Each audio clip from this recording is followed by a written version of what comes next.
তাহলে আজকে আমরা তাপগতিবিদ্যাটা পড়বো বা থার্মোডাইনামিক্স অধ্যায়টা। এটা আমাদের সবচেয়ে গুরুত্বপূর্ণ অধ্যায়গুলোর মাঝে একটা। গুরুত্বপূর্ণ বলতে এই অধ্যায়টা এমন যে তোমাকে এই অধ্যায় থেকে আনসার করতেই হবে, 100% আনসার করতেই হবে এমন, ঠিক আছে? কারণ বাকি অধ্যায়গুলো বেশ ক্রিয়েটিভ আসার সম্ভাবনা রাখে এবং তাপগতিবিদ্যা যেহেতু আমরা একদম শুরু থেকেই পড়ছিলাম, এই অধ্যায়টা আসলে খুবই গুরুত্বপূর্ণ আমাদের জন্য। এই অধ্যায় থেকে আনসার করতেই হবে এমনটা। আচ্ছা, তো অধ্যায়ের শুরুতে আমরা এক স্থির বিন্দু নীতি, দ্বি স্থির বিন্দু নীতি এগুলো সম্পর্কে আসলে যথেষ্ট ধারণা রাখি। এগুলো এমসিকিউতে আসে। এক স্থির বিন্দু থেকে তোমাকে ট্রিপল পয়েন্টটা দেওয়া থাকবে, এক্স এর মানটা হয়তো দেওয়া থাকবে, তাপমাত্রা বের করতে হতে পারে, ওইখানে তাপমাত্রা বের করো। তাহলে T equal to X divide by X tree আর এক্স ট্রি মানে হচ্ছে ওই পদার্থের জন্য ট্রিপল পয়েন্ট। ট্রিপল মানে একটা পদার্থ যে অবস্থায়, যে তাপমাত্রায় তোমার গ্যাসীয়, কঠিন, বায়বীয় পথে, তরল পথ একসাথে বিরাজমান থাকবে, সেটাকে আমরা বলি গ্যাসীয় তোমার ট্রিপল পয়েন্ট আর কি। হ্যাঁ, আচ্ছা, তো এরপরে স্থির বিন্দু নীতি। স্থির বিন্দু নীতিতে আমরা T minus T ice, T S T minus T ice, X minus X S, X S T minus X S, এখানে এগুলো ফিক্স। টি আইস মানে কত? 0 degree centigrade Celsius. T ice মানে 0 degree centigrade Celsius. T S T মানে হচ্ছে 100 degree centigrade Celsius, মানে ঊর্ধ্ব স্থিরাঙ্ক আর কি। টি আইস মানে 0 ডিগ্রি সেন্টিগ্রেড সেলসিয়াস, এটা ফিক্সড। আর টি মানে হচ্ছে যে টেম্পারেচারটা তোমাকে দেওয়া থাকবে সেটা।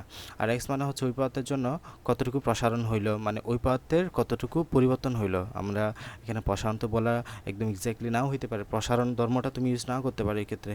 হ্যাঁ, আমরা এক্ষেত্রে তাপীয় অন্য কোনো একটা ধর্ম ব্যবহার করলাম, তাপের জন্য পরিবর্তন হয় এমন। তাহলে এক্স আইস ওটা তোমার 0 ডিগ্রি তাপমাত্রা যে যতটুকু দেখাবে, এক্স সিস্টেম এটা 100 ডিগ্রি তাপমাত্রা যতটুকু দেখাবে, এক্স আইস এগুলো দেওয়া থাকবে। হ্যাঁ, যে কোনো একটা বের করতে বলে আর কি, সবগুলো দেওয়া থাকে, যে কোনো একটা বের করতে বলে, মূলত এইগুলো দেওয়া থাকবে। আর টি আইস, টি স্টিম, টি আইস এগুলো তো ফিক্সড মান, মানে এগুলো আমাদের বের করতে দিয়ে দেবে না, এটা আমরা তো জানি যে টি আইসের ভ্যালু 0 ডিগ্রি তাপমাত্রা। এরপরে আমাদের ইঞ্জিনের মাঝে খেয়াল করো, যখন আমরা কোনো একটা ইঞ্জিনে ডেল কিউ পরিমাণে তাপ দিব, তাহলে যখন কোনো আমরা ইঞ্জিনে ডেল কিউ পরিমাণে তাপ দিব, ডেল কিউ পরিমাণে থাকবে, ওই তাপ সম্পন্ন করে এখানে ডেল ডাব্লিউ পরিমাণ কাজ সম্পন্ন হবে, তাই না? ডেল ডাব্লিউ পরিমাণ কাজ সম্পন্ন হবে এবং ডেল ইউ পরিমাণ অভ্যন্তরীণ শক্তির পরিবর্তন হবে। তাহলে ডেল কিউ পরিমাণ তাপ দেওয়ার ফলে এই জায়গায় ডেল ডাব্লিউ পরিমাণ কাজ সম্পন্ন হলো, ডেল ইউ পরিমাণ অভ্যন্তরীণ শক্তির পরিবর্তন হলো। তার মানে আমার এই অভ্যন্তরীণ শক্তির পরিবর্তন এবং এই যে কাজ সম্পন্ন হওয়া, অভ্যন্তরীণ শক্তির পরিবর্তন হওয়া, এই দুটার যে সমষ্টি, এটা দুটার যোগফল। মূলত আমরা যে তাপ দিলাম ও দুটার সমান না, এই জন্য আমরা del Q is equal to del U plus del W এই সূত্রটা লিখি। ওকে, সমাচাপ প্রক্রিয়া del W equal P del V, এটা একটু জেনে রাখতে হবে। সবচেয়ে গুরুত্বপূর্ণ যে সূত্র সেটা হচ্ছে আমাদের কৃতকাজের জন্য সূত্রাবলী। এটা সমাচাপ প্রক্রিয়ার জন্য দরকার হয় না, এটা আমাদের দরকার হয় না, সমুষ্ণ প্রক্রিয়ার জন্য দরকার হবে। সমুষ্ণ প্রক্রিয়ার কৃতকাজের সূত্র NRT ln V two by B one, খুব খুব খুব গুরুত্বপূর্ণ।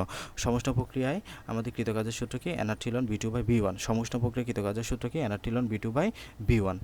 এবং রুদ্ধতাপীয় প্রক্রিয়া কৃতকাজের সূত্র NR divide by 1 minus gamma divide by T two minus T one. রুদ্ধতাপীয় প্রক্রিয়া কৃতকাজের সূত্র কি? NR 1 minus gamma divided by T two minus T one. NR 1 minus gamma divided by T two minus T one. Okay, এবার আসো বয়লের সূত্র।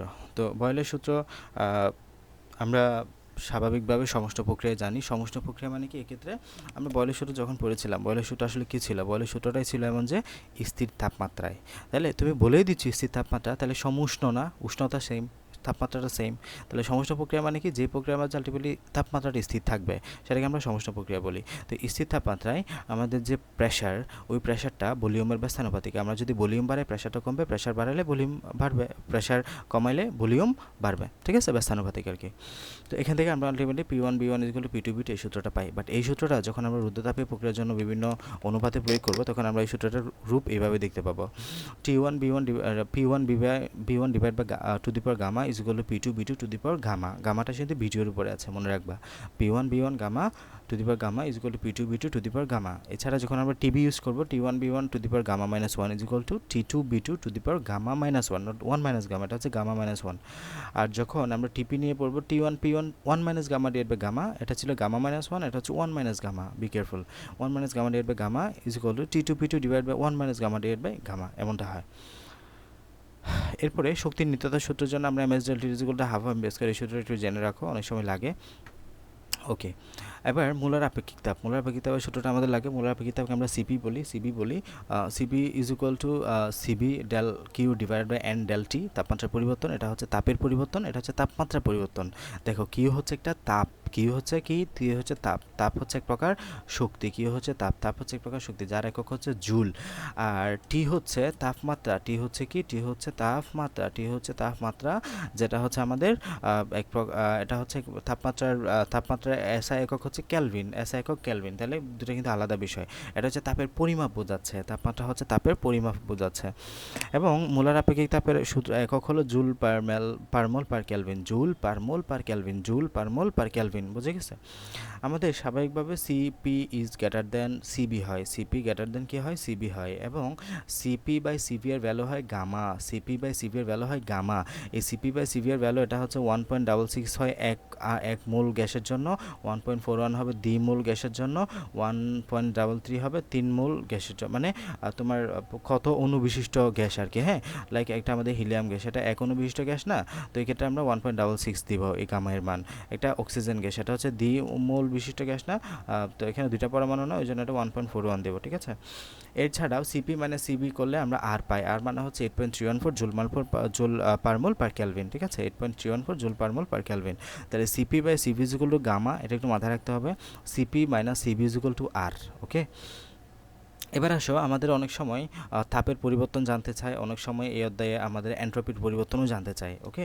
তাহলে আমাদের অনেক সময় তাপের পরিবর্তন জানতে চাই, অনেক সময় এন্ট্রপির পরিবর্তন জানতে চাই। যদি কখনো আমাদের তাপের পরিবর্তন জানতে চাই, আমরা এই সূত্রটা ইউজ করব। আচ্ছা, যদি আমাদের তাপের পরিবর্তন জানতে চাই, এখানে আমার তাপের পরিবর্তন জানতে চাইলে আমরা এই সূত্রটা ইউজ করব। তাহলে তাপের পরিবর্তনটা জানতে চাবে, ঠিক আছে? তবে এখানে আমাদের দুই রকমের তথ্য দেওয়া থাকতে পারে। একটা রকম হইতে পারে তাপমাত্রার পরিবর্তন হইতে পারে, তাপমাত্রার পরিবর্তন হলে সূত্র হবে del D Q is equal to M S del theta. তাপমাত্রার পরিবর্তন হলে সূত্র কী হবে, D Q is equal to M S del theta, D Q is equal to M S del theta, D Q is equal to M S del theta, মনে রাখতে হবে। তাহলে তাপমাত্রার পরিবর্তন হলে D Q is equal to M S del theta হয়, D Q is equal to M S del theta হয়। আর অবস্থার পরিবর্তন হলে আমাদের সূত্র হবে D Q is equal to M L F M L B, অবস্থার পরিবর্তন হলে D Q is equal to M L F M L B, ঠিক আছে? তো D Q is equal to M S del theta এটা কি, এটা হচ্ছে আমাদের তাপমাত্রার পরিবর্তন হলে, তাপমাত্রা পরিবর্তন হলে, লাইক আমাকে একটা কন্ডিশন দেওয়া আছে, এখানে আমাদের 0 ডিগ্রি সেন্টিগ্রেড তাপমাত্রা পানি ছিল, এটাকে আমি 10 ডিগ্রি সেন্টিগ্রেড পানিতে পরিণত করলাম, ঠিক আছে? তাহলে এখানে কিসের পরিবর্তন, এখানে তাপমাত্রার পরিবর্তন, তাপমাত্রা পরিবর্তনের জন্য D Q is equal to M S del theta দিয়ে তুমি তাপের পরিবর্তনটা বের করবা। তো এক্ষেত্রে আমাদের দেখো এম এস ডেল টিটার জন্য কোনটার পরিচয় কি, এম হচ্ছে আমাদের পানির ভর, এই জায়গায় কতটুকু পানি ছিল বা কতটুকু বরফ ছিল, এস হচ্ছে আমাদের মোলার আপেক্ষিক তাপ, এস হচ্ছে কি মোলার আপেক্ষিক তাপ, পানির ক্ষেত্রে সেটা হচ্ছে 4200, আর বরফের ক্ষেত্রে এটা হচ্ছে 2100। আর ডেল্টাটা তো জানো, ডেল্টা হচ্ছে কতটুকু তাপমাত্রার পরিবর্তন হলো সেটা, এখানে 0 থেকে 10 হয়েছে, তার মানে 10 কেলভিন তাপমাত্রার পরিবর্তন হয়েছে। আমরা জানি পরিবর্তন বোঝালে যেটাই সেন্টিগ্রেড ওটাই কেলভিন, মূলত এখানে 10 মাইনাস 0 করলে 10 ডিগ্রি সেন্টিগ্রেড আসে, তো মূলত এটা আমরা পরিবর্তন হিসাব করলাম, যেটাই কেলভিন ওটাই সেন্টিগ্রেড, এটা আমি বিস্তারিত আর বলছি না। এরপরে অবস্থার পরিবর্তন যখন হয় তখন আমাদের D Q is equal to M L F M L V এই সূত্রটা ইউজ করি। যখনই অবস্থার পরিবর্তন বোঝাবে তখন আমাদের সূত্র কী হবে, D Q is equal to M L F M L V. যখনই আমাদের অবস্থার পরিবর্তন বোঝাবে তখন সূত্র কী হবে, D Q is equal to M L F এবং এম এল বি, যেখানে এম হচ্ছে আমাদের ওই ভরটা, আর এল এল এল এফ হলো কঠিন থেকে যখন তরলে হলো, লাইক তোমাকে একটা বরফ দেওয়া আছে 0 - 5 ডিগ্রি সেন্টিগ্রেড সেলসিয়াস, ওই বরফটা 0 ডিগ্রি সেন্টিগ্রেড সেলসিয়াসের বরফে পরিণত হলো, এটা কিসে পরিণত হলো, 0 ডিগ্রি সেন্টিগ্রেড সেলসিয়াসের বরফে পরিণত হলো। তাহলে এখানে 0 ডিগ্রি তাপমাত্রা বরফে আছে এটা, হ্যাঁ, এই 0 ডিগ্রি তাপমাত্রা বরফকে এখন আমি কিসে পরিণত করলাম, 0 ডিগ্রি সেন্টিগ্রেড তাপমাত্রা পানিতে পরিণত করলাম। তাহলে এখানে কন্ডিশনটা খেয়াল করো, এটা হচ্ছে বরফ, এটা হচ্ছে বরফ, এটা হচ্ছে বরফ, তাহলে এটা -5 ডিগ্রি তাপমাত্রা থেকে 0 ডিগ্রি তাপমাত্রা বরফে পরিণত হলো, তাহলে এখানে কিসে পরিবর্তন, তাপমাত্রার পরিবর্তন। তাহলে তোমার সূত্র হবে D is equal to M S del theta, D Q is equal to M S del theta. But এখানে 0 ডিগ্রি তাপমাত্রার বরফটা এখানে 0 ডিগ্রি তাপমাত্রার পানিতে পরিণত হয়েছে, এখানে 0 এখানে 0, তার মানে তাপমাত্রা কোনো পরিবর্তন হয় নাই, হয়েছে কিসের, অবস্থার পরিবর্তন। তাহলে এখানে D Q is equal to M L F, এবং যেখানে এখানে কঠিন থেকে যদি কখনো তরল হয় তাহলে এটাকে দিবা তুমি এম এল এফ, আর কঠিন থেকে যদি বাষ্প হয় ব্যাপ হলে তরল তুমি দিবা এম এল ভি, ঠিক আছে? লাইক 100 ডিগ্রি তাপমাত্রার তরল 100 ডিগ্রি তাপমাত্রা বাষ্পে পরিণত হলো, সেটা হচ্ছে আমাদের তাপমাত্রা পরিবর্তন হয় নাই, অবস্থা পরিবর্তন হয়েছে, এবং এক্ষেত্রে এম এল বি ইউজ করতে হবে। এরপর আসো এন্ট্রপি, সেমভাবে আমরা যদি তাপ নিয়ে কাজ করলাম, সেমভাবে আমাদের এন্ট্রপি নিয়েও আসলে কথাবার্তাগুলো আসতে পারে। এন্ট্রপি হচ্ছে আমাদের বিশৃঙ্খলার পরিমাপ বোঝাচ্ছে, হ্যাঁ, এন্ট্রপির পরিমাণ সবসময় বাড়তে আছে, এবং যখনই আলটিমেটলি আমাদের এন্ট্রপি সর্বোচ্চ পর্যায়ে পৌঁছাবে পৃথিবীতে আর কোনো শক্তির কনভার্সন করা সম্ভব হবে না, মানে শক্তির কনভার্সন শেষ হয়ে যাবে। তো এক্ষেত্রে আমাদের যদি তাপমাত্রা পরিবর্তন দেওয়া হয় তাহলে আমরা DS equal to M S ln T two by T one এই সূত্র দিয়ে করবো। DS equal to M S ln T two by T one, M S ln T two by T one, এখানে টিএফ বাই টিআই দেওয়া আছে, একই কথা T two by T one বলতে পারো। অবস্থার পরিবর্তন হলে DS equal to M L F divide by T ice M L V divide by T steam. এছাড়া আমাদেরকে যখন এন্ট্রপি পরিমাণটা বের করতে বলবে, এন্ট্রপি পরিমাণের সূত্র হচ্ছে DS equal to DQ divide by T. Entropy পরিমাণের সূত্র হচ্ছে DS equal to DQ divided by T, DS equal to DQ divided by T. বুঝে গেছে? এবার আসো কার্নো ইঞ্জিন। কার্নো ইঞ্জিন হচ্ছে আমাদের একটা প্রত্যাগামী ইঞ্জিনকে নির্দেশ করে। পৃথিবীতে আসলে কোনো ইঞ্জিন প্রত্যাগামী ইঞ্জিন না, প্রত্যেক ইঞ্জিনে আসলে আমাদের কিছু কর্মদক্ষতা, কখনো কর্মদক্ষতা 100% আমরা পাই না, মানে আমরা ইফিসিয়েন্সি কখনো 100% পাই না। বাট কার্নো ইঞ্জিন আমাদের একটা মডেল ইঞ্জিন হিসেবে আমাদের মাঝে পরিচিত হয়ে আসছে, যেটাকে আমরা আলটিমেটলি প্রত্যাগামী ইঞ্জিন হিসেবেই চিনি। হ্যাঁ, তো তোমাকে যদি কখনো কার্নো ইঞ্জিন বলেই দেয়, তুমি বুঝে নিবে যে এটা আসলে প্রত্যাগামী ইঞ্জিন বলা হচ্ছে। কার্নো ইঞ্জিনের জন্য আমরা কিছু সূত্র পড়বো। দেখো, কিউ হলো তাপ, কিউ হলো তাপ, কতটুকু তাপ দেওয়া হলো। আচ্ছা, কিউ ওয়ান কি? কিউ ওয়ান হচ্ছে তাপ উচ্ছের তাপমাত্রা। আমি বিস্তারিত আসলে বলছি না এগুলো, যেহেতু একটা খুবই শর্ট টাইম রিভিশনের বিষয়, বিস্তারিত যাচ্ছি না। কিউ ওয়ান হচ্ছে তাপ উৎসের তাপ, তাপ উৎসের তাপের পরিমাপ, তাপ উৎসের তাপের পরিমাপ, তাপ হচ্ছে তাপের পরিমাপ। আর কিউ টু হচ্ছে তাপ গ্রাহকের তাপের পরিমাপ, তাপ গ্রাহকের তাপের পরিমাপ, তাপ গ্রাহকের তাপের পরিমাপ। তাহলে কিউ ওয়ান হচ্ছে তাপ উৎসের, ওয়ান মানে তাপ উৎস, টু মানে তাপ গ্রাহক, এটা মাথায় রাখবা। ওয়ান মানে তাপ উৎস, টু মানে তাপ গ্রাহক, এবং কিউ মানে কি? তাপ। তাহলে কিউ ওয়ান হচ্ছে তাপ উৎসের তাপ, কিউ টু হচ্ছে তাপ গ্রাহকের তাপ, আর টি ওয়ান হচ্ছে তাপ উৎসের তাপমাত্রা, এটা হচ্ছে উৎসের তাপমাত্রা, উৎসের তাপমাত্রা। আর কিউ ওয়ান ছিল তাপ উৎসের তাপের পরিমাপ, তাপ উৎসের তাপের ভ্যালু। আর এখানে টি ওয়ান হচ্ছে মূলত তাপ উৎসের তাপমাত্রাটা, আর টি টু হচ্ছে তাপ গ্রাহকের তাপমাত্রাটা। বুঝে গেছে? আমাদের যদি ইফিসিয়েন্সি বের করতে বলে, আমাদের যখন এটা কার্নো ইঞ্জিন বলেই দিবে, তখন আমরা eta is equal to one minus Q two by Q one, অথবা eta is equal to one minus T two by T one, যে কোনো দুইটা সূত্রের মাঝে যে কোনো একটা ইউজ করতেই পারি। ঠিক আছে? তার মানে আমরা বলতে পারি যে কার্নো ইঞ্জিনের ক্ষেত্রে মূলত এই সূত্রটা খাটে, Q two by Q one is equal to T two by T one. Carnot ইঞ্জিনের ক্ষেত্রে এটা সম্ভব হয়। Q two by Q one is equal to T two by T one, Q two by Q one is equal to T two by T one, T two by T one. Carnot ইঞ্জিনের ক্ষেত্রে এই সূত্রটা খাটে, ওই জন্য আমরা এখানে এটা বের করার সময় যে কোনো কিছু বসাতে পারি। বাট তোমাকে যদি সকল ইঞ্জিনের ক্ষেত্রে বলে, মানে তোমার যদি ইঞ্জিনটা জানা না থাকে এটা কি প্রত্যাগামী ইঞ্জিন, কার্নো ইঞ্জিন, তাহলে তুমি রিস্ক না নিয়ে এই সূত্রটা ইউজ করবা। এটা is equal to one minus Q two by Q one, মানে টিটা তখন ইউজ করতে পারবা যখন এটা কার্নো ইঞ্জিন বলবে বা প্রত্যাগামী ইঞ্জিন বলবে। আর তো যখন তোমাকে বলবে এই ইঞ্জিনটা প্রত্যাগামী কিনা, তুমি যাচাই করো, তুমি দেখবা যে Q two by Q one is equal to T two by T one আসছে কিনা। এটা যদি হয় তাহলে কার্নো বা প্রত্যাগামী, নাহলে নাই, শেষ। এবার আমরা ডিরেক্ট সিকিউ সলভে যাই, তাহলে বিষয়টা আরও বেশি ক্লিয়ার হয়ে যাবে। ওকে,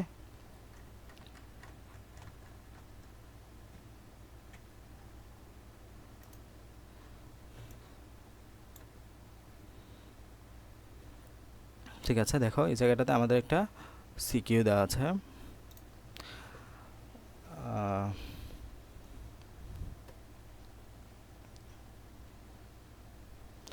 0 ডিগ্রি সেন্টিগ্রেড তাপমাত্রার 0.07 কেজি বরফকে একটা নির্দিষ্ট উচ্চতা থেকে ফেলে দেওয়া হলো। একটা তাপমাত্রার বরফ, সেটাকে একটা নির্দিষ্ট উচ্চতা থেকে এত কেজি বরফকে দেওয়া আছে, উচ্চতা থেকে ফেলে দেওয়া হলো। এতে বিভব শক্তির 55% তাপে পরিণত হলো। আচ্ছা, বিভব শক্তি কেমনে বের করে? তো জানা আছে W = mgh দিয়ে বের করে, তাই না? বিভব শক্তি কেমনে বের করে? W = mgh দিয়ে বের করে। তো বিভব শক্তি যত আছে তার মাঝে তার 55% শক্তি তাপে পরিণত হলো। ঠিক আছে? এবং এই তাপ সমস্ত বরফকে গলিয়ে দিল। তাহলে এখানে বিভব শক্তি 55% তাপে পরিণত হয়ে গেল। তাপ আমরা জানি বরফকে অবস্থা পরিবর্তনে সাহায্য করবে, তাহলে সে বরফকে গলিয়ে দিল, তাহলে পরিণত করে দিল। কিছু সময় পর বরফ গলা পানির তাপমাত্রা 5 ডিগ্রিতে উন্নীত হলো। তার মানে 0 ডিগ্রি সেন্টিগ্রেড সেলসিয়াস থেকে কত হয়েছে?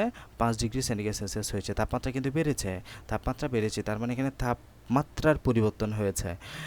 দেয়া আছে বরফ গলনের জন্য আপেক্ষিক সুপ্ততাপ হচ্ছে এত, পানির আপেক্ষিক সুপ্ততাপ হচ্ছে 4200। বরফখণ্ডটি কত উচ্চতা থেকে ফেলা হয়েছিল? মানে আমাদের এইচ এর ভ্যালুটা বের করতে হবে। খুব খুব খুব সহজ, কারণ আমরা জানি W = mg এর সূত্র দিয়ে আমরা এটা বের করব। তাহলে খেয়াল করো, তোমাকে এত উচ্চতা একটা বরফখণ্ড দেওয়া আছে, হ্যাঁ, এত উচ্চতা একটা বরফখণ্ড দেওয়া আছে। আমরা জানি এর মাঝে কিছু বিভব শক্তি জমা আছে। এই বিভব শক্তিকে আমরা ইপি বলি, পটেনশিয়াল এনার্জি। পটেনশিয়াল সূত্র হচ্ছে mgh, পটেনশিয়াল শক্তির সূত্র কি? mgh। এখন এখানে তুমি যখন এটা ফেলে দিবা, এটা থেকে 55% বিভব শক্তি তার মাঝে বরফটা গলানোর জন্য কাজে লাগলো 55% বিভব শক্তি। তার মানে এটার এমজিএইচ আমরা বের করব, এমজিএইচের 55% আমরা ইউজ করব। এমজিএইচের 55%ই হচ্ছে মূলত বরফ গলনের জন্য প্রয়োজনীয় তাপ। বরফ গলনের জন্য প্রয়োজনীয় তাপ এটা হচ্ছে আমাদের স্বাভাবিকভাবে এমনটা হবে। এখন আমরা এমজিএইচের 55%ই হচ্ছে বরফ গলানোর জন্য প্রয়োজনীয় তাপ। এখন বরফ গলানোর জন্য আমরা আরেকটা সূত্র জানি, বরফ গলনের জন্য প্রয়োজনীয় তাপ মানে খেয়াল করো তাপমাত্রার পরিবর্তন কতটুকু হয়েছে এখানে আমাদের সে বরফ গলে গেছে, তার মানে অবস্থার পরিবর্তন হয়েছে না, এখানে অবস্থার পরিবর্তন 0 ডিগ্রি সেন্টিগ্রেড তাপমাত্রার বরফটা 0 ডিগ্রি সেন্টিগ্রেড তাপমাত্রার পানিতে পরিণত হয়েছে, এটাই হচ্ছে অবস্থার পরিবর্তন, রাইট। 0 ডিগ্রি তাপমাত্রার বরফটা 0 ডিগ্রি তাপমাত্রার পানিতে পরিণত হয়েছে, যেটা এখানে গলে যাওয়া বরফ গলন বলতেছে। গলন মানে কি, 0 ডিগ্রি তাপমাত্রার বরফটা কঠিন ছিল, এটা পানিতে পরিণত হয়েছে। তার মানে এখানে কোন সূত্র, এখানে হবে আমাদের এমএল এফ, এই সূত্রটা এল এফ এর মান তোমাকে দেওয়া আছে অলরেডি। তাহলে এখানে আমার বরফ গলনের জন্য যে সূত্র সেটার জন্য আমি এমএল এফ লিখলাম, এবং এই এমএল এফ এর ভ্যালুটা মূলত এমজিএইচ এর 55%-এর সমান হবে, কারণ আমাকে বলেই দিছে যে বিভব শক্তির 55% শক্তি খরচ করেই শক্তি তাপ নিয়েই আমাদের এখানে বরফ গলে গেল। তাহলে এখানে বরফ গলানোর জন্য যে তাপ ইজ ইকুয়াল টু এমজিএইচ এর 55%। দ্যাটস ওয়াই আমরা 0.55 85% আর 0.55 এমজিএইচ লিখে এমএল এফ লিখে দিলাম। এখানে এইচ এর মান আনুন, এইচ এর মান লিখে বাকি সব পাশে পাঠাও, বাকি সব কিছু জানা আছে। এখানে 0.55 তো আছেই, এবং এমএম কিন্তু কাটাকাটি দিতে পারো, যদিও এখানে দরকার নেই, এমএম কাটাকাটি দাও। তাহলে এখানে তোমার এলটা থাকে শুধুমাত্র দিকে এল এফ, যেটার মান জানা আছে আর জি জানা আছে। তাহলে এত কিলোমিটার উচ্চতা থেকে ফেলা হয়েছিল, সুন্দরভাবে সলভ করলাম। এরপর আসো বরফ গলন এবং বরফ গলা পানির তাপমাত্রা বৃদ্ধি। তাহলে দেখো বরফ গলন তার মানে অবস্থার পরিবর্তন, গলন মানে কি অবস্থার পরিবর্তন। বরফ গলা পানির তাপমাত্রা বৃদ্ধি কোন ক্ষেত্রে, পরিবেশের উপর অধিক প্রভাব পড়বে, পরিবেশের উপর অধিক প্রভাব ফেলবে, পরিবেশের সাথে আমাদের কিসে এই এন্ট্রপির আলোকে ব্যাখ্যা করে, এটা না দিলেও কিন্তু আমাদের বুঝে নিতে হতো। এটা পরিবেশের উপর অধিক প্রভাব ফেলবে মানে জানতে চাচ্ছে সামহাও এখানে আমাদের এন্ট্রপির পরিবর্তন কোন ক্ষেত্রে বেশি হবে, এন্ট্রপির পরিবর্তন আমাদের জানতে চাইছে, এন্ট্রপির পরিবর্তন আমাদের জানতে চাইছে। এখন আমি এন্ট্রপির পরিবর্তন যখন পড়িয়েছিলাম সূত্র কিন্তু বারবার কাজে লাগবে, এগুলো যে আলোচনা করেছি এগুলা। তাহলে তাপের পরিবর্তন জানতে চায় না, কিসের পরিবর্তন জানতে চাইছে, এন্ট্রপির পরিবর্তন জানতে চাইছে। এন্ট্রপির পরিবর্তনের জন্য এখানে বরফ গলন, তার মানে এটা হচ্ছে অবস্থার পরিবর্তন। তাহলে অবস্থার পরিবর্তন হলে এন্ট্রপির পরিবর্তন কী হবে, এটার জন্য সূত্র জানা আছে, ওকে। দেন বরফ গলা পানির তাপমাত্রা বৃদ্ধি, তাপমাত্রা পরিবর্তন হলে আমাদের এন্ট্রপির কী পরিবর্তন হবে এটা সূত্রও জানা আছে, ওকে। এবার আসো তাহলে বরফ গলনের প্রয়োজনীয় তাপ আমরা একটু যদি বের করি ক্যালকুলেশন করে, কিউজিকল টু এমএল এফ আমরা জানি বরফ গলনে। তাহলে গলন মানে কি, 0 ডিগ্রি তাপমাত্রার বরফটা কিছু পরিণত হয়, 0 ডিগ্রি তাপমাত্রা পানিতে পরিণত হলে এটা বরফ গল না, তাহলে কিউজিকল টু এমএল এফ হয়, কিউজিকল টু এমএল এফ হয়। তাহলে আমরা এন্ট্রপির জন্য সূত্র কি জানি, তাহলে ওই সূত্রটাই আর কি, আগের সূত্রটাই। বরফ গলনের জন্য যখন অবস্থার পরিবর্তন হবে তখন এন্ট্রপি পরিবর্তনের জন্য সূত্র কি, ML F divided by T ice, ML F divided by T ice, ML F divided by T ice, এই সূত্রটা ছিল, পৃষ্ঠাটাই তুমি দেখতে পারো। ML F divided by T ice এই সূত্রটা ছিল আমাদের অবস্থার পরিবর্তন হলে এন্ট্রপির কীভাবে বের করবা, ML F divided by T ice. ML F এর ভ্যালুটা এখানে আগে বের করে রাখছে তারা। দেন টি আইস তুমি জানো 273 ক্যালভিন, হ্যাঁ বরফ বিন্দু কত 273 ক্যালভিন না, তাহলে কিউ এখানে এই যে এমএল এফটা লিখছে এই জায়গাটাতে, দেন টি আইসটা এই জায়গায় বসাইছে 273 ক্যালভিন, বের করছে তোমার জুল পার ক্যালভিনে আমাদের ভ্যালুটা। এটা হচ্ছে আমাদের বরফ গলনের জন্য এন্ট্রপির পরিবর্তন কত হবে সেটা। এবার আসো বরফের তাপমাত্রা বাড়ছে না, তাপমাত্রা কত থেকে কত হলো, 5 ডিগ্রি উন্নীত হলো, মানে 0 ডিগ্রি থেকে 5 ডিগ্রি হলো। দেন আমার এই ক্ষেত্রে এন্ট্রপির পরিবর্তন কত হবে সেটা একটু আলোচনা করে দিব। তো আমাদের এই জায়গায় তাপমাত্রা যদি T1 ধরে, এটাকে যদি T2 তে নিয়ে যায়, T1 হচ্ছে কত 273 ক্যালভিন। আমাদের এসআই একক অবশ্যই নিতে হবে, এটা কখনোই বলা যাবে না, বারবার কয়েকটা প্র্যাকটিস করবে। একটা সিকিউ একটা মানে অধ্যায়ে যেন তোমার মিনিমাম 15টা সিকিউ সলভ করা হয়, তাহলে আমি মোটামুটি গ্যারান্টি দিয়ে বলতে পারবো যে তুমি মোটামুটি সিকিউ আসলে এগুলো সলভ করার ক্যাপাবিলিটি কিছুটা রাখো, ওকে, মানে অনেকটা রাখো। বাট যদি শুধু দেখে যাও বা আমার ক্লাসটা করে যাও কিছুই হবে না, পরীক্ষায় তুমি দেখবা যে তোমার এটা পড়া হয়েছে, তুমি এটা পারবা, বাট আনসার করতে গিয়ে কোথাও না কোথাও আটকে যাবা, ক্যালকুলেশন হলেও আটকাবা, ইউনিট কনভার্সনে হলেও আটকাবা। সব ক্লিয়ার হবে একমাত্র যদি নিজে খাতাটা নিয়ে আনসারটা না দেখে নিজে চেষ্টা করো, ঠিক আছে, সলভ করবে। দেন T1 273 ক্যালভিন দেন আছে, তো পানি চূড়ান্ত তাপমাত্রা হলো 5 ডিগ্রি, এটাকে আমরা ক্যালভিনে নিলাম, 273 যোগ করে 278 ক্যালভিন আসে। তো আমরা টেম্পারেচারের পরিবর্তন হলে এন্ট্রপি পরিবর্তনের জন্য সেটা হলো এম এস লন T2/T1, মনে আছে একটু আগে পড়লাম এম এস লন T2/T1। এখান থেকে আমরা এম এর মান পারলাম 0.07 কেজি, দেন এখানে এস এর মান জানে 4200 কেজি, তোমার বরফ গলনের আপেক্ষিক সূত্র তাপ। T2 জানা আছে 278, T1 জানা আছে 273, T2 হচ্ছে শেষ অবস্থাটা, T1 হচ্ছে আদি অবস্থায়, মনে রাখবে এটা, এবং এত জুল আসছে। তাহলে এই ক্ষেত্রে হচ্ছে 86, এই ক্ষেত্রে হচ্ছে 5.7 হতে, তাহলে কোন ক্ষেত্রে বেশি, অবশ্যই প্রথম ক্ষেত্রে বেশি, অবস্থার পরিবর্তন এন্ট্রপি পরিবর্তন সবচেয়ে বেশি বা পরিবেশের উপর প্রভাব সবচেয়ে বেশি। আশা করি বুঝে গেছে। কোনো সমস্যা থাকলে বলো। না, তোমার সমস্যা নেই।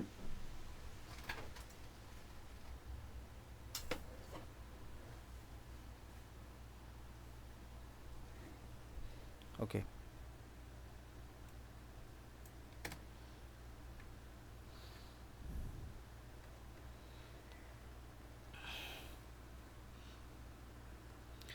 এবার 2 নম্বর সিকিউরিটি একটু সলভ করে দিই তাহলে। যেহেতু এটা ভিন্ন টাইপ আছে, তাহলে এই টাইপের আমরা সলভ করলাম। হ্যাঁ, এগুলো হচ্ছে মূলত কঠিন যখন আসবে তখন এরকম দেবে, আর ম্যাক্সিমাম সহজ ক্ষেত্রে তোমাকে দিয়ে দিবে ওইরকমই তোমার কার্নো ইঞ্জিন থেকে। একটা আদর্শ আদর্শ তাপমাত্রা এবং চাপে একটা সিলিন্ডারে 1 মোল হিলিয়াম গ্যাস রাখা হলো, তাহলে হিলিয়াম কিন্তু এক আণবিক গ্যাস, ঠিক আছে, এক আণবিক গ্যাস। হিলিয়াম গ্যাস রাখা আছে, পরবর্তীতে উক্ত হিলিয়ামের আয়তনে প্রথমে সমুষ্ণ প্রক্রিয়ায় পরে রুদ্ধতাপীয় প্রক্রিয়ায় 1.5 গুণ করা হলো। মানে আমাদের উক্ত হিলিয়ামের সমুষ্ণ প্রক্রিয়া নেওয়া হলো, তাকে টেম্পারেচার যেখানে পরিবর্তন হবে না, সমুষ্ণ প্রক্রিয়ায় এবং পরে রুদ্ধতাপীয় প্রক্রিয়ায় প্রথমে উক্ত হিলিয়ামের আয়তন প্রথমে সমুষ্ণ প্রক্রিয়ায় পরে রুদ্ধতাপীয় প্রক্রিয়া 1.5 গুণ করা হলো। তাহলে প্রথমে সমুষ্ণ প্রক্রিয়া 1.5 গুণ করা হলো, তার রুদ্ধতাপীয় প্রক্রিয়া 1.5 গুণ করা হলো, মানে একটা বি1 আছে। হ্যাঁ, বি2টা হবে 1.5 বি1, এটা হচ্ছে সমুষ্ণ প্রক্রিয়ায়, দেন একটা বি1 আছে, বি2টা হবে 1.5 বি1, এটা হচ্ছে আবার রুদ্ধতাপীয় প্রক্রিয়া, দুই ক্ষেত্রে দুইবার করা হলো আর কি। আচ্ছা, রুদ্ধতাপীয় প্রক্রিয়ায় চূড়ান্ত চাপ কত হবে, রুদ্ধতাপীয় প্রক্রিয়ায় চূড়ান্ত চাপ কত হবে, এটা আমাদের বের করতে বলছে, পি2 বের করতে হবে। তাহলে আমরা অলরেডি সূত্র জানি, তাই না, আমার সূত্র কিন্তু খুব সুন্দরভাবে জানাই আছে, আমরা জাস্ট বের করব। খেয়াল করো, প্রাথমিক চাপ দেওয়া আছে, প্রাথমিক চাপ আমাদের দিয়েছে যে 1.03 into 10⁵ Newton metre inverse 2, P one জানা আছে। ওকে, পি1 জানা আছে, গ্যাসের পি1 জানা আছে। আমি বললাম তুমি আগে সমুষ্ণ প্রক্রিয়া বের করো, সমুষ্ণ প্রক্রিয়া যেহেতু বলছে, প্রাথমিক আয়তন আমি কি ধরলাম, বি1 ধরলাম, চূড়ান্ত আয়তন বি2 ধরলাম, এবং বি2 বললো 1.5 গুণ করা হলো 1.5 বি1, তাইলে ওকে 1.5 বি1 কাটাকাটি যাবে, আমাদের কোনো টেনশন নাই, যে কাটাকাটি চলে যাবে, 1.5 বি1। চূড়ান্ত চাপকে কি ধরবা, পি2 ধরবা, চাপ প্রেশার 2।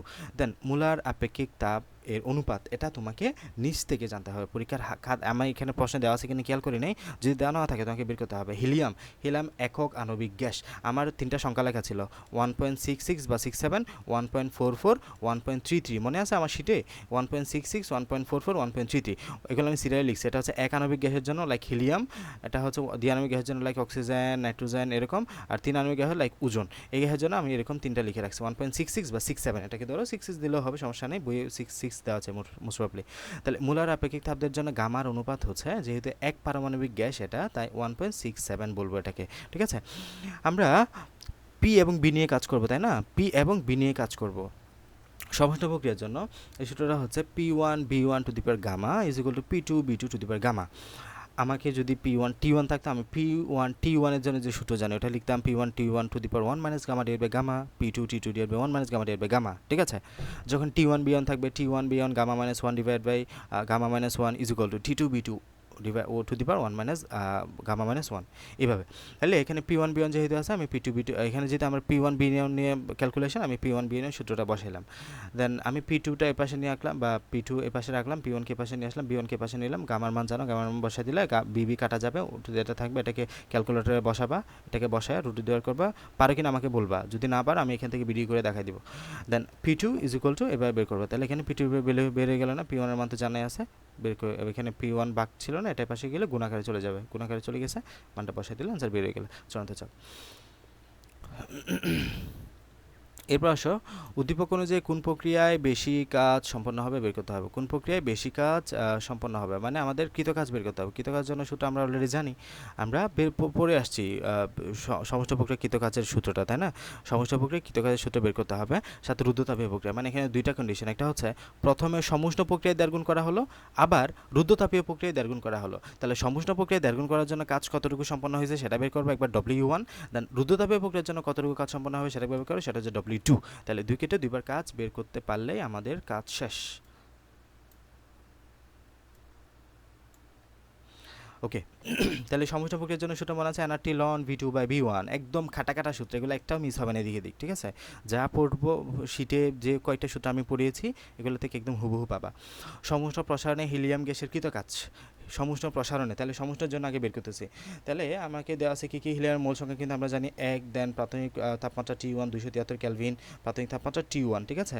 এবং মোলার গ্যাস ধ্রুবক 8 জানা আছে, 8.314 joule per mole per kelvin. দেওয়া না থাকলে এটা আমাদের জানতে হবে, বইয়ে প্রশ্নে দেওয়া না থাকলে প্রাথমিক আয়তন B1 ধরলাম, চূড়ান্ত আয়তন B2 ধরলাম, যেটা হচ্ছে 1.5 B1। যেখানে আমাকে বলা হচ্ছে W=N B2/B1 এগুলো হচ্ছে একদম ফিক্সড মান, মনে রাখবা, আর এর মান মনে রাখবা। এগুলো আমি বলতেছি বারবার, তুমি অবশ্যই খাতায় না দেখে মিনিমাম ন্যূনতম 5টা হলেও সিকিউ সলভ করবে প্রত্যেক কথায় না দেখে।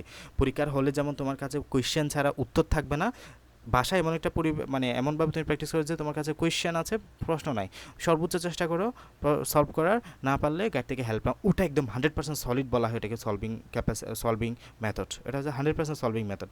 তুমি যেভাবে করো আমার মনে হয় যে হয়তো এমনি গাইডে দেখে যাও, না হয় গাইডে হাত বোলাও, এমনটা হলে হবে না। এক একটা অধ্যায়ে যেন এক একটা খাতা শেষ হয়, এটা টার্গেট রাখো।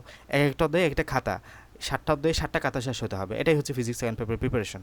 ওকে, আর এর মান টি এর মান বসালা B2/B1, এটা বসালা বিবি কাটা যাবে, বসে বের করলা। রুদ্ধতাপে প্রক্রিয়ার জন্য কৃতকার্যের সূত্র কি? T1/B1 (γ-1) T2/B2 (γ-1), not 1 - gamma. ভুলে যাবা না পরীক্ষার হলে, কখনোই ভুলে যাবেন এটা। 1 - গামা না, এটা গামা-1, ঠিক আছে। 1.67 থেকে বিয়োগ যাবে 1 এর চেয়ে ছোটো সংখ্যা, নট 1 থেকে বিয়োগ যাবে 1 এর চেয়ে ছোটো সংখ্যা, এটা উল্টাপাল্টা হয়ে যাবে। T2 লিখলা, এটাকে সবাই পাশে নিলে 1 - গামা করলা, এটা ক্যালকুলেটারে বের করে এটা ক্যালভিনে নিয়ে আসবা তাপমাত্রাটা। এখন এটা হচ্ছে আমি তাপমাত্রা বের করলাম কিসের জন্য? রুদ্ধতাপীয় প্রক্রিয়ার জন্য কৃত কাজের সূত্র কি জানি? W=N(γ-1) T2/T1। হ্যাঁ, রুদ্ধতাপে আমাদের সূত্রটা অন্যরকম ছিল। তোমার এই যে Nr1 - গামা, যদি সূত্রটা একটু দেখি, মানে এরকমই সূত্র, একই, বাট একটু করা হয়েছে, মডিফাই করা হয়েছে, সূত্র একই। এই যে রুদ্ধতাপীয় প্রক্রিয়ার জন্য কৃতকাজ, এই যে হ্যাঁ একই সূত্র, Nr1-γ/T2 - T1, Nr1-γ/T2/T1। এই সূত্রটা মোস্ট প্রবাবলি কোথায় জানি আমাদের বই মডিফাই করে ইউজ করা হয়েছে। কোন সূত্রটা যেন? T1P1, এইটা না হয় এই সূত্রটা হবে লেকচার গাইডে, এটা আমি লেকচার গাইডে সলভ করছিলাম। তো এই যে এইটা NRT ln B2/B1, কোথায় জানি মডিফাই করা হয়েছে, লনটা ইউজ করা নাই, লগ বসাইছে, তারপর আরও কয়েক জায়গায় এটা মডিফাই করে ইউজ করা হয়েছে, ব্যাপার না, এখানে একই দেওয়া আছে। তো বসাইলা আমাদের এখানে, তাহলে T1 কিন্তু জানা আছে, T1 হচ্ছে 273 কেলভিন, শুরুর তাপমাত্রা 273 কেলভিন, বাট T2 তো জানা নাই, আমি এখানে T2 তো জানি না। T2 কোন তাপমাত্রা? T2 হচ্ছে তোমার B1 B2, T1 জানা আছে, T2 তুমি জানো না। এই T2 বের করার জন্য তোমাকে আগের অংশে একটা ম্যাথ করতে হয়েছে, এটা হচ্ছে এটা T1/B1 (γ-1), T2/B2 (γ-1), এখানে যা জানো সব বসা ক্যালকুলেট করলে। বাট তুমি আগের ম্যাথ এটা করতে হয় নাই, আগের ম্যাথ আমাদের T2 লাগেই নাই, বা যদিও আমাদের লাগতো আমরা বের করতাম, বাট লাগেই নাই, যেহেতু বের করা প্রয়োজন হয় সমস্ত প্রক্রিয়া আর কি। হ্যাঁ, তো যেহেতু আমাদের এখানে লাগতেছে, আমরা T2 আগে বের করলাম, T1/B1 গামা দিয়ে, দেন আমরা এই ক্ষেত্রে T2 এর ভ্যালু বসা মানটা বের করলাম। খুবই সহজ, জাস্ট প্র্যাকটিস করতে হবে, প্র্যাকটিস না করলে খুব কঠিন লাগবে, স্বাভাবিক। এরপরে আমরা হচ্ছে শেষ করব এটা কার্নো ইঞ্জিন, এটা দেখাই দিতে পারলে ভালো লাগতো। কার্নো এটা সেম, এটা একটু দেখে নিবা তুমি, সেম T1P1 (γ-1), এই যে এটা একটু মডিফাই করছে। দেখো আমরা ওই জায়গায় কী শিখছিলাম? T1P1 1-γ/γ, T2P2 1-γ/γ। এক্ষেত্রে আমি এটা এমন করছি যে তুমি যখন T2টা এই পাশে নিয়ে আসবা, তখন ভাগ করাটা সহজ হবে, এখানে P সবগুলো একসাথে নিয়ে 2 করে দিলা, তখন ক্যালকুলেশনটা সহজ হয়। বাট এখানে আমাদের গাইডে আলটিমেটলি এটা একটু পেঁচায় ফেলছে, তো চাইলে এটা তুমি আমারটাই করবা, গাইডে যা আছে, বা অন্য জায়গায় দেখবা আবার একই রকম করছে, ব্যাপার না। আচ্ছা, তো এরপরে এন্ট্রপি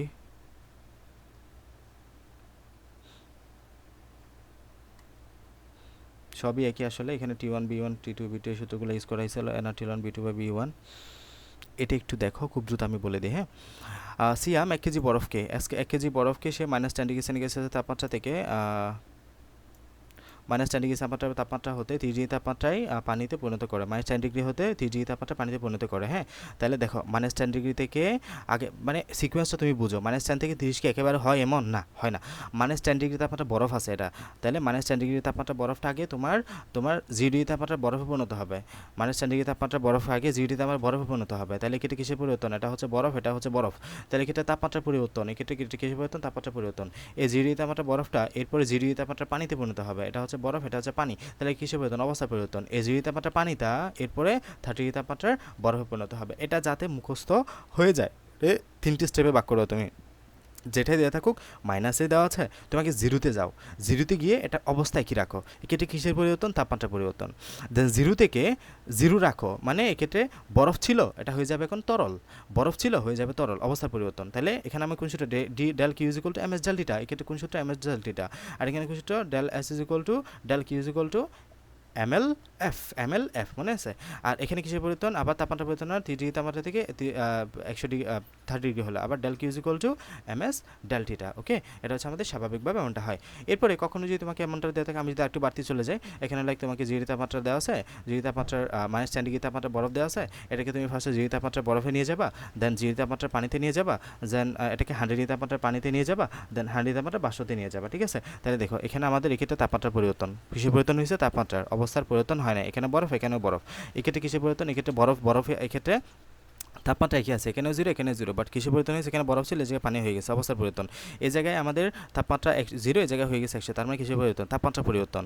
0 তাপমাত্রার পানি, 100 ডিগ্রি তাপমাত্রা পানি, এই জায়গায় 100 ডিগ্রি তাপমাত্রা পানি, 100 ডিগ্রি তাপমাত্রা বাষ্প, তার মানে তাপমাত্রা একই বাট অবস্থার পরিবর্তন। এইভাবে আমরা D Q is equal to MS del theta, D is equal to MLF MLB এই সূত্রগুলো ইউজ করবো। ঠিক আছে, হাসো। হ্যাঁ, বলে দিলাম, রাফলি বলে দিলাম এক প্রকার, এবার তুমি সলভ করতে পারবে না। যে সামিরের প্রক্রিয়ায় মোট প্রয়োজনীয় তাপ বের করতে হবে, মোট প্রয়োজনীয় তাপ মানে ডিকিউ এর পরিমাণ বের করতে হবে। তাহলে দেখো এই যে এখানে সামির কী করলো, 1 কেজি পানিকে, আচ্ছা সামির আবার কী করলো, সামির 30 ডিগ্রি তাপমাত্রার পানিকে, 1 কেজি পানিকে 100 ডিগ্রি তাপমাত্রা বাষ্পে পরিণত করলো। আচ্ছা দেখো, 30 ডিগ্রির পানিকে সে আগে 100 ডিগ্রি পানিতে পরিণত করলো, 100 ডিগ্রি পানিতে দেন 100 ডিগ্রি তাপমাত্রা বাষ্পে পরিণত করলো, স্টেপ বাই স্টেপ। 30 ডিগ্রি পানি আগে 100 ডিগ্রি পানিতে পরিণত হবে, 100 ডিগ্রি পানিটা আবার 100 ডিগ্রি তাপমাত্রার বাষ্পে পরিণত হবে। এটা হচ্ছে আমাদের সলিড ভাবে যাবে, তাই না? 30 ডিগ্রি তাপমাত্রার পানি আগে 100 ডিগ্রি তাপমাত্রার বাষ্পে পরিণত হবে, 100 ডিগ্রি তাপমাত্রার পানিতে পরিণত হবে, 100 ডিগ্রি পানিটা 100 ডিগ্রি তাপমাত্রার বাষ্পে পরিণত হবে, এভাবে যাবে। তো এক্ষেত্রে আমাদের এক্ষেত্রে কোন সূত্র হবে? তাপমাত্রা পরিবর্তন D Q is equal to MS del theta, এই সূত্রটা দিব। দেন এক্ষেত্রে কী হবে? এক্ষেত্রে বাষ্প, যেক্ষেত্রে MLV দিব, সূত্রটা হয়ে গেল না? শেষ। এগুলো সব দেওয়া আছে তোমাকে, LV এর মান দেওয়া আছে, তারপর যা যা লাগবে সব দেওয়া আছে। আসো, তাহলে আমরা প্রথম সূত্র Q one is equal to MS del theta ধরতে পারছো না? এখন Q is equal to MS, এগুলো খাতায় তুমি আঁকবা একটু।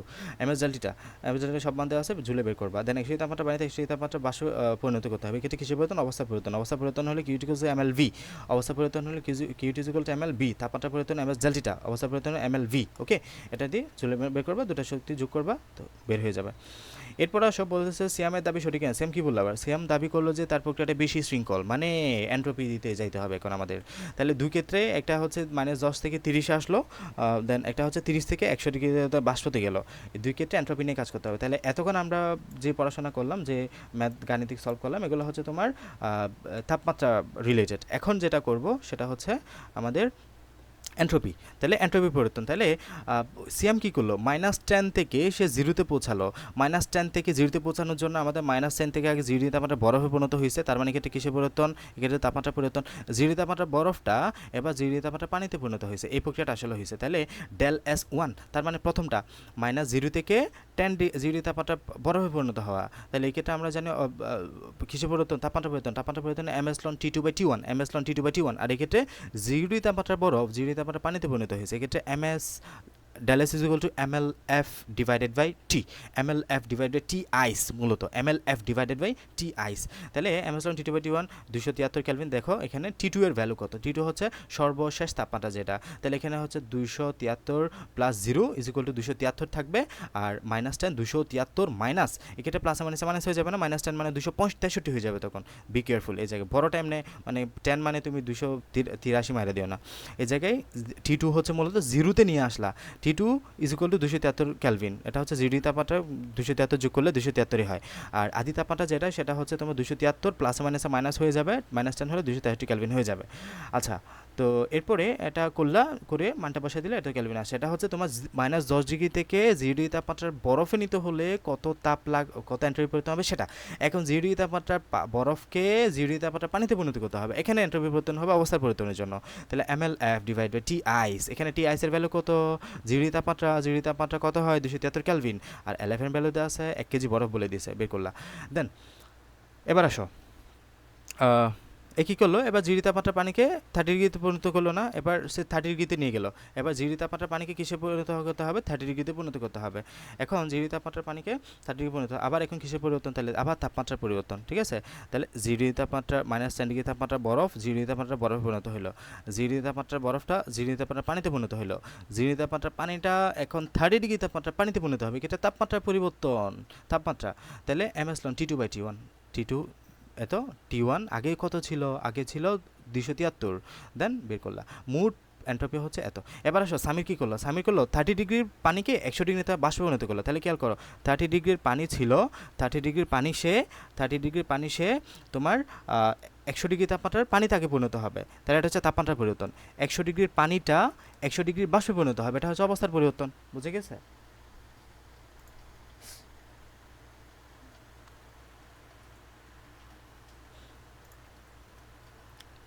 আচ্ছা মুনির, আমি লিঙ্ক দিচ্ছি, একটু দ্রুত ঢুকো, হ্যাঁ।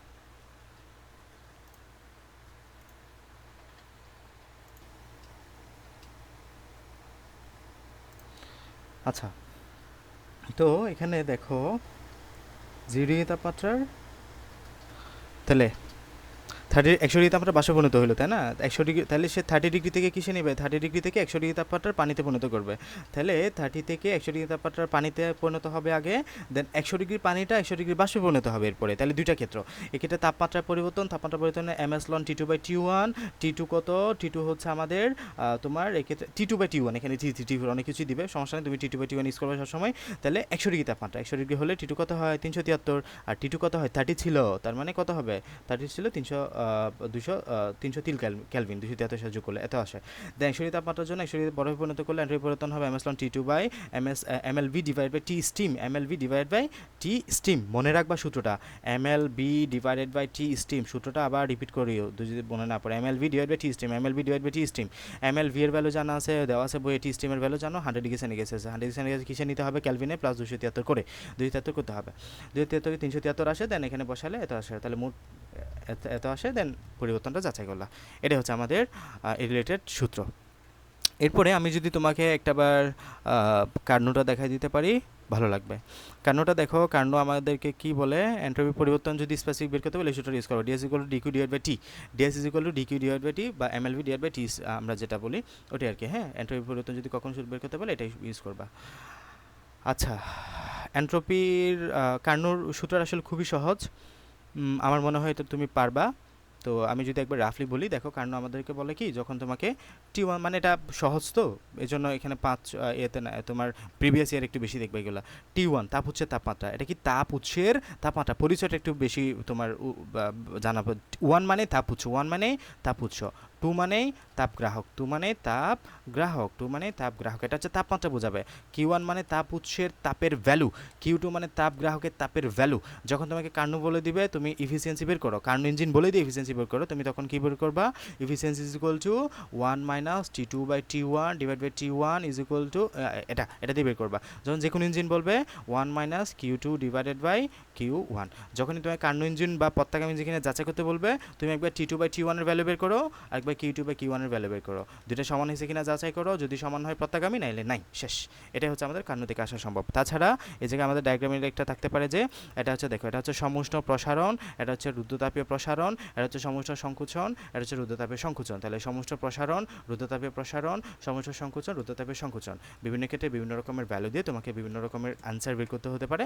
সলভ করবা, কোথাও আটকে গেলে আমি আছি, আমাকে পাঠাই দাও, আমি সলভ করে দেবো এখান থেকে, বুঝে গেছে। যদি প্রয়োজন হয় আরেকটা ক্লাস, আমার খুবই রিকোয়েস্ট, আজকে রাতের মাঝে তুমি তাপগতিবিদ্যার এই ক্লাসটা তোকে আবার করবা, আমি রেকর্ড দিয়ে দিব, এবং অবশ্যই ন্যূনতম 10টা সিকিউ নিজে সলভ করবা, খাতায় নিজে সলভ করবা। সলভ করে আমি একটু চেক করব, যে কোনোভাবে এটা যদি পারা যায় আমি এটা চেক করার করবো, কামরুলকে বলবো বা না হয় চেক করলো, যদি করো তোমার লাভ, আমি চাচ্ছি নেক্সট পরীক্ষায় তাপগতিবিদ্যাতে যদি সবচেয়ে কঠিন কোয়েশ্চেনটাও আসে সেটা তুমি সলভ করো, ঠিক আছে? এমনভাবে প্র্যাকটিস করো যাতে তাপগতিবিদ্যা থেকে মিনিমাম 2টা কোয়েশ্চেন আসার সম্ভাবনা অনেক বেশি, আসলেই যাতে মিস না হয়। এবং টার্গেট রাখো যে আগামী পরীক্ষায় তুমি 90 আপ গেইন করবা, এর চাইতে যাতে নিচে না নামে। এমসিকিউতে অনেক বেশি জোর দাও। এমসিকিউ ক খ একদম ঠাড়া মুখস্থ করা শুরু করো। এখন থেকে মুখস্থ করা শুরু করলে আগামী পরশু দিন যখন রিভিশন দিবে তখন সহজ হবে। বাট একদিনে পড়া এক পড়ায় কখনোই হয় না, এক পড়া মিনিমাম 3 থেকে 4 বার পড়তে হবে, তারপর আমাদের ব্রেইনের যে সিনাপস তৈরি হয় এগুলো মোটামুটি ভালো বন্ডিংয়ে থাকে। এর বাইরে তুমি একবার পড়লে এগুলো আমারই মনে থাকে না, বা ভালো মনে থাকবেই না কারো, ঠিক আছে? বারবার পড়ো, বেশি বেশি সলভ করো, তাহলেই হবে। আজকে রাতে তুমি তাপগতিবিদ্যা আর সেমিকন্ডাক্টর এই 2টা অধ্যায় তুমি ক্লিয়ার করার চেষ্টা রাখো, সর্বোচ্চ পরিমাণে চেষ্টা করো। তাপগতিবিদ্যাটা সময় দাও বেশি, সেমিকন্ডাক্টর যেটা সময় পাইলে রাত 2টা 3টার দিকে এটা শুরু করবা, বাট তাপগতিবিদ্যা ফুললি ফোকাসে শেষ করো। বুঝে গেছে? জি অবশ্যই।